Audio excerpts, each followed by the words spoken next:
Hello, bachcho. Let's read the question. The question says a circular coil and a bar magnet placed nearby are made to move in the same direction.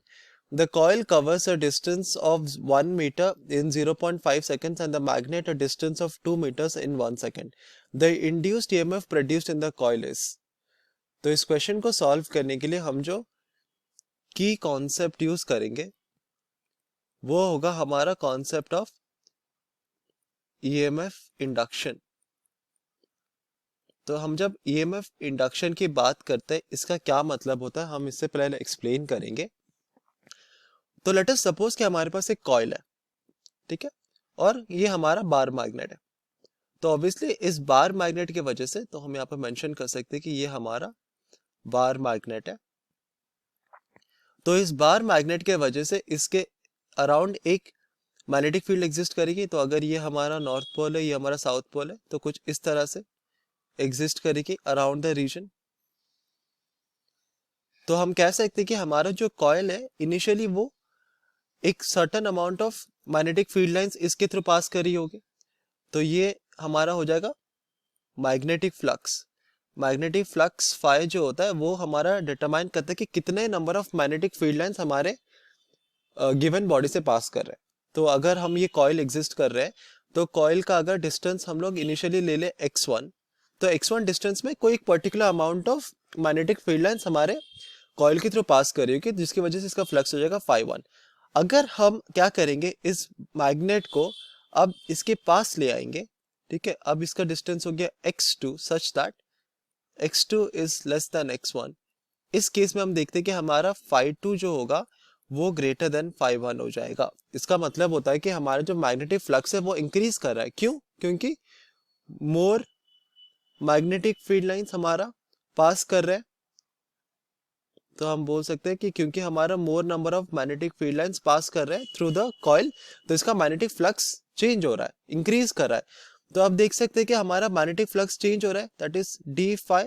तो इस magnetic flux के change की वजह से क्या होगा ना, इस कॉइल के अंदर एक ईएमएफ इंड्यूस होता है, एक ईएमएफ प्रोड्यूस होता है, और इस होल प्रोसेस को हम बोलते हैं ईएमएफ इंडक्शन प्रोसेस।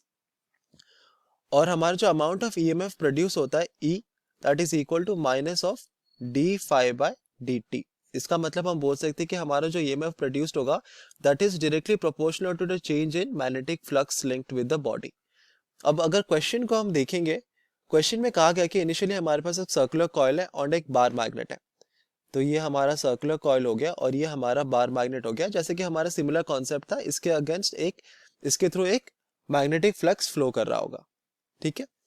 अब ये कहा गया है कि हमारा जो कॉइल है वो 0.5 सेकेंड्स में 1 मीटर का डिस्टेंस ट्रेवल कर रहा है, ठीक है। तो ये ऐसे कॉइल ये क्या कर रहा है, 1 मीटर का डिस्टेंस कवर कर रहा है 0.5 सेकेंड्स में, और हमारा जो 2 मीटर का डिस्टेंस कवर कर रहा है इन 1 सेकेंड।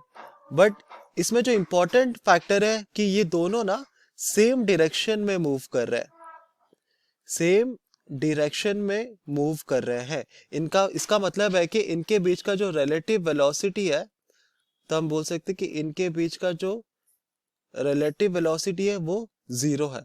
रिलेटिव वेलोसिटी जीरो होने का मतलब है कि अगर ये 1 सेकेंड में एक particular amount of distance move करेगा, ये भी 1 सेकेंड में एक certain amount of distance move करेगा, जिसके वजह से इनके बीच का जो डिस्टेंस है ना, अगर इनिशियली इनके बीच में डिस्टेंस हमारा x है, तो आफ्टर 1 सेकेंड भी इन दोनों के बीच में जो डिस्टेंस है ना, डिस्टेंस ऑफ सेपरेशन x, वो हमारा सेम रह रहा है। तो हम यहाँ पे क्या मेंशन कर सकते हैं कि अगर x हमारा डिस्टेंस ऑफ सेपरेशन है तो वो हमारा सेम रह रहा है। तो अगर डिस्टेंस ऑफ सेपरेशन हमारा सेम रहेगा, मैग्नेटिक फ्लक्स क्या होगा, सेम रहेगा।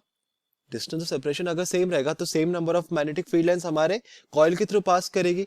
तो अगर मैग्नेटिक फ्लक्स ही सेम रह रहा है तो चेंज इन मैग्नेटिक फ्लक्स तो जीरो हो जाएगा। तो अगर change in magnetic flux zero हो जाएगा तो हमारा रिलेशन क्या है, E is directly proportional to minus D phi. तो D phi is zero, that implies E is zero. इसका मतलब अगर सेम डायरेक्शन में मूव कर रहे हैं तो हमारा मैग्नेटिक फ्लक्स ही चेंज नहीं हो रहा, तो हमारा ईएमएफ इंड्यूस जीरो हो जाता है, which is option A. Hope you understood it well. Best of luck.